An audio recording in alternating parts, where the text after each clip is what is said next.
On va voir ensemble un guide, une sorte de protocole d'urgence face aux imprévus d'une journée. Vous allez voir, ça peut vous aider à vous organiser parce qu'il y a des moments où tout semble s'enchaîner de travers. Il y a beaucoup de projets qui prennent du retard, etc.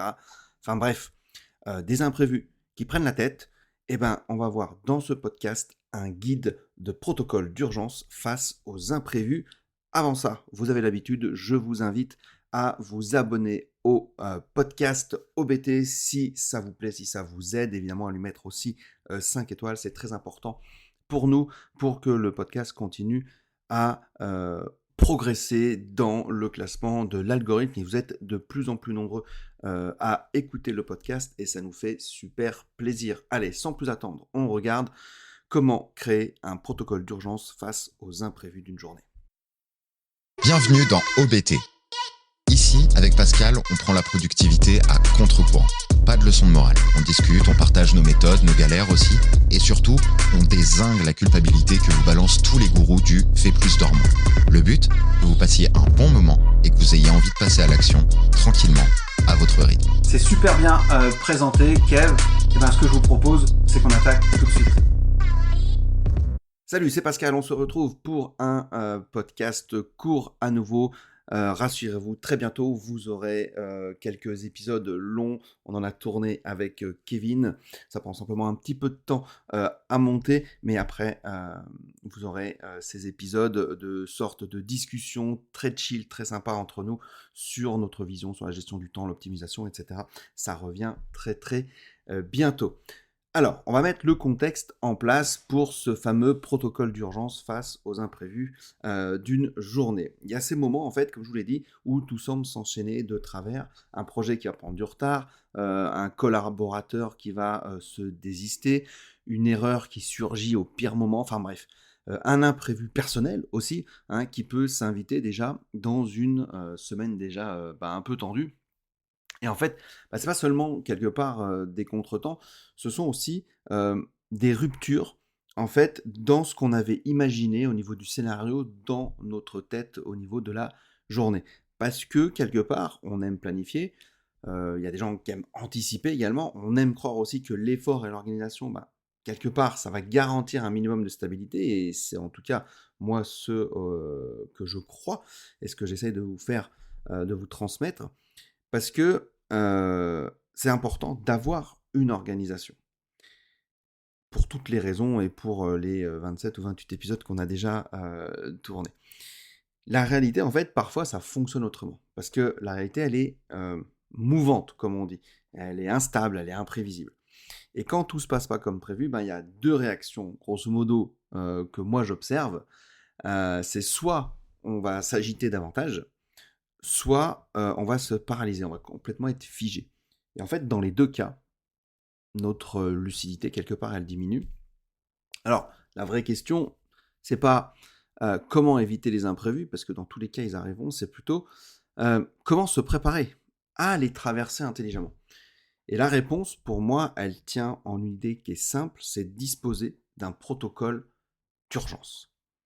Alors, pourquoi un protocole d'urgence ? C'est indispensable pour gérer les imprévus. Alors, face aux imprévus, on a notre organisme qui va activer un mécanisme archaïque. Le cerveau, il perçoit la rupture de plan, en fait. Il perçoit un peu ce truc en disant « mince, c'est pas ce qui était prévu », il le perçoit comme une perte de contrôle. Et cette perte de contrôle, elle va déclencher une réaction physiologique. Entre guillemets, le rythme cardiaque qui va augmenter, la respiration, elle va se raccourcir, et les pensées, elles vont devenir plus rapides, parfois plus confuses, etc. Et en fait, on s'est rendu compte évidemment que le stress, ça déclenche une réponse d'alarme automatique. Et donc, ce mécanisme, il est utile évidemment en cas de danger réel. Mais il l'est beaucoup moins lorsqu'il s'agit juste d'un mail qui peut être problématique ou d'un agenda qui va être bouleversé, etc. Ok ? Et dans ces moments-là, le cortex préfrontal, qui est responsable, lui, de la planification et du discernement, il va fonctionner moins efficacement. Et du coup, on va devenir plus impulsif, plus réactif et moins stratégique. Et c'est précisément pour ça qu'un protocole d'urgence est indispensable. Parce qu'en fait, un protocole d'urgence, c'est pas une réaction improvisée, c'est vraiment une séquence prédéfinie d'actions qui va permettre, là vous pouvez noter, hein, de stabiliser votre état émotionnel, de clarifier la situation, de reprendre une marge de manœuvre et d'éviter en fait les décisions qui vont être prises sous tension. Il va vraiment agir comme une rampe de sécurité mentale quelque part. Donc, ce qui est important, c'est de se dire que quand on est sous pression, on va être un peu paniqué, comme un enfant, ok. Et puis on va se trouver un peu critique envers nous-mêmes, on va dire «Ah mais t'aurais dû anticiper», etc., etc. Et justement, ce protocole d'urgence, il va nous aider à revenir dans un état, on va dire adulte, si on reprend un peu l'analyse transactionnelle d'Eric Berne, dans un état adulte, on va être factuel, on va être posé, et on va plutôt être orienté solution. En fait, si on n'a pas de protocole, on va quelque part être dans la réaction. Avec un protocole, on va être dans l'action, on va répondre. Alors, moi, qu'est-ce que j'entends par gérer des imprévus? En fait, gérer des imprévus, ça signifie pas forcément supprimer l'inattendu. Ça signifie maintenir quelque part une capacité d'action malgré tout et malgré l'inattendu, en fait.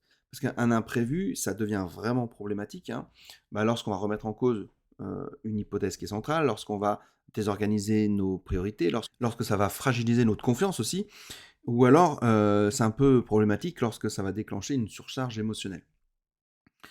Le chaos, en fait, ne vient pas toujours de l'événement lui-même, il vient, en fait, de l'écart entre ce qu'on avait prévu, en fait, et ce qui va se produire réellement. Et en fait, je sais plus quel psychiatre avait déterminé ça, je le mettrai dans l'article sur obt-gestiondetemps.com, si je retrouve là. Mais en fait, entre le stimulus et la réponse qu'on a de cet imprévu, il y a un espace, et dans cet espace, c'est là où on va pouvoir faire quelque chose. Alors c'est là où on va pouvoir avoir la liberté de mettre en place ce protocole. Et justement, gérer les imprévus, ça consiste précisément à protéger cet espace qui est entre le stimulus et la réponse. En gros, l'événement, il est externe, forcément, mais la réponse, elle est interne. Si on gère mal un imprévu, on va avoir une sorte de confusion au niveau des priorités. On peut prendre des décisions qui sont précipitées et on va avoir cette fameuse amplification émotionnelle. Alors que si on gère bien l'imprévu, derrière, on va être mieux réorganisé, on va avoir des opportunités d'ajustement et parfois même un levier d'amélioration. Alors la différence, elle ne réside pas dans l'événement, elle va vraiment résider dans le protocole dont je vais vous parler. Donc, il faut que ce soit un protocole qui soit simple et il doit pouvoir être appliqué même lorsqu'on est stressé. Premièrement, vous allez devoir stabiliser le corps. Avant toute analyse, il faut se calmer, il faut calmer le système nerveux. Donc, c'est là où on va parler de respiration contrôlée.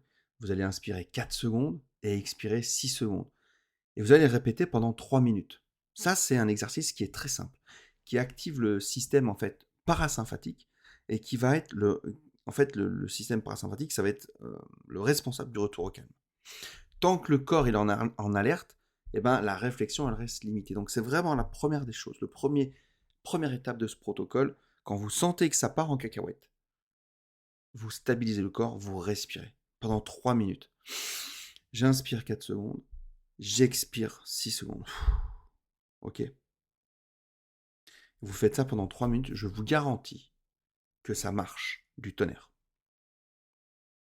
Ensuite, vous allez clarifier les faits.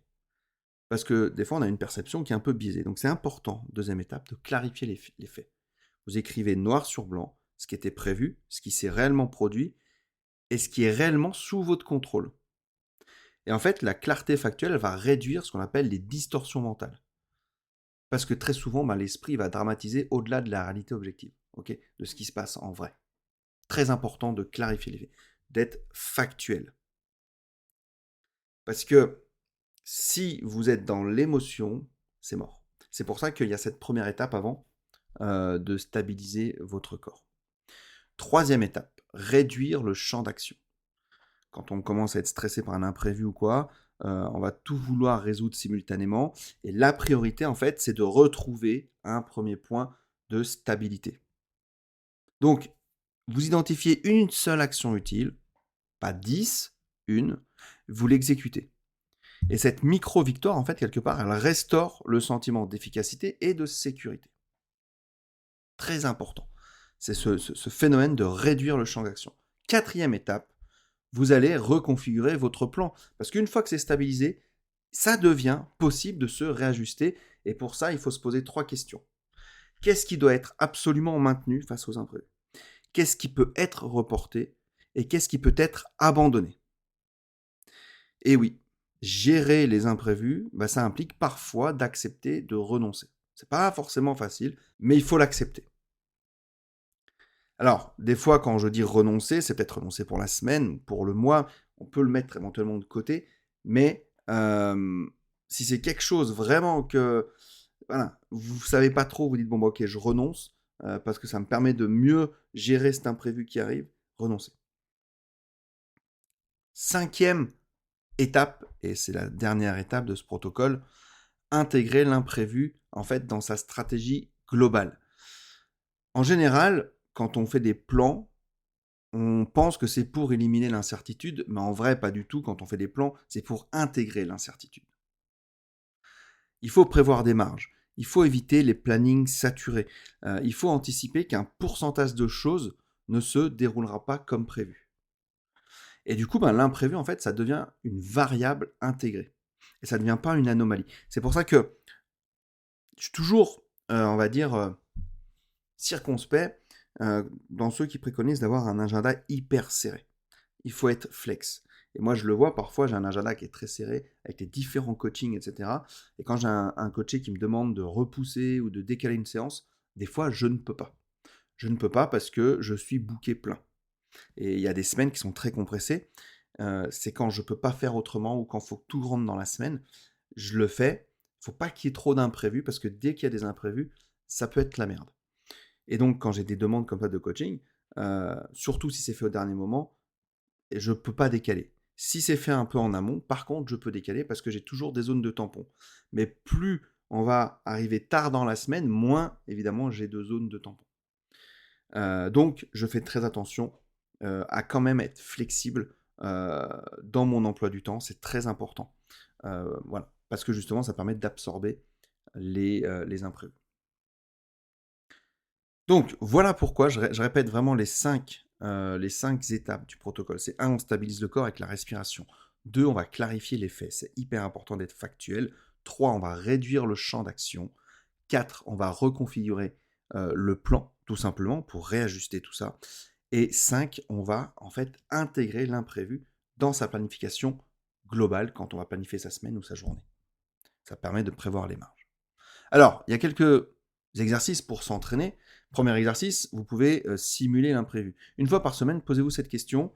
Ok, si demain j'ai mon projet principal qui prend 2 semaines de retard, qu'est-ce que je ferai? Et vous allez pouvoir imaginer des scénarios qui vont renforcer en fait votre flexibilité dans votre agenda. Exercice numéro 2, vous pouvez créer des journaux d'imprévus. Pendant 1 mois, vous allez noter tous les imprévus que vous avez rencontrés et la réaction que vous avez eue. Est-ce que vous aurez pu faire différemment? Et là, comme ça, vous allez développer quelque part une conscience, en fait, de vos schémas. Et éventuellement les ajuster si besoin. Vous pouvez faire un exercice numéro 3, qui est la règle des 24 heures. Lorsqu'un imprévu majeur survient, on va éviter toute décision stratégique dans les premières 24 heures, sauf s'il y a une urgence réelle. Le temps, c'est souvent le premier stabilisateur, et vraiment, je vous invite à respecter ça. C'est un petit peu comme, par exemple, quand moi je fais mes tableaux abstraits, etc., quand je peins, je le finis quand j'estime qu'il est terminé. C'est très rare que je le poste tout de suite sur les réseaux sociaux, par exemple, ou que je prenne la photo définitive. J'attends toujours 24 ou 48 heures et je reviens dessus pour me dire, ok, il est vraiment terminé, ou non, il faut que j'ajuste 2-3 choses. Exercice numéro 4, et le dernier, vous pouvez faire la question pivot. C'est-à-dire que demandez-vous, dans 6 mois, quelle importance aura réellement eu cet événement? Et cette question, en fait, elle permet de réintroduire une perspective. Ok? C'est ça qui est important. Voilà, on arrive à la fin de cet épisode. Donc, si je devais conclure, Quand tout se passe comme prévu, c'est pas forcément un signe d'échec, on est d'accord? C'est une caractéristique quelque part de la normale réalité. L'imprévu fait partie du jeu. Ceux qui distinguent ceux qui vont s'effondrer et ceux qui vont s'adapter, c'est pas le talent, c'est pas la chance, c'est simplement la préparation intérieure avec ce protocole d'urgence qui n'est pas un aveu de faiblesse, c'est simplement un outil, on va dire stratégique, parce qu'il va protéger votre lucidité, votre énergie, et il va protéger votre capacité à discerner vos décisions, à avoir un meilleur discernement pour décider. On ne peut pas contrôler l'événement, mais on peut apprendre à contrôler la réponse. Et là, c'est souvent ici que ça se joue. Voilà pour cet épisode. S'il vous a plu, n'hésitez pas à lui mettre 5 étoiles. N'hésitez pas à mettre en commentaire, si vous avez un protocole d'urgence. Pour aller plus loin, il y a le système timer, vous commencez à le connaître, c'est l'accompagnement qu'il vous faut si vous voulez qu'on vous accompagne à mettre en place des actions concrètes et adaptées à votre réalité. Dedans, on vous fait comprendre vraiment conscience de votre relation au temps, de comment y faire face pour trouver enfin de la sérénité, du temps avec vos proches. Et en moyenne, nos stagiaires, entre guillemets, se libèrent 7 heures par semaine et ils en font après ce qu'ils veulent. Et c'est vraiment la moyenne qui arrive à se libérer jusqu'à 10-15 heures par semaine. Bref, vous avez toutes les infos quelque part autour de ce podcast et sinon sur obt-gestiondutemps.com. On sera ravis de vous accueillir. Si vous avez des questions sur l'accompagnement, sur la formation, n'hésitez pas à les poser. Moi, je vous dis à très bientôt pour un prochain podcast. Ciao.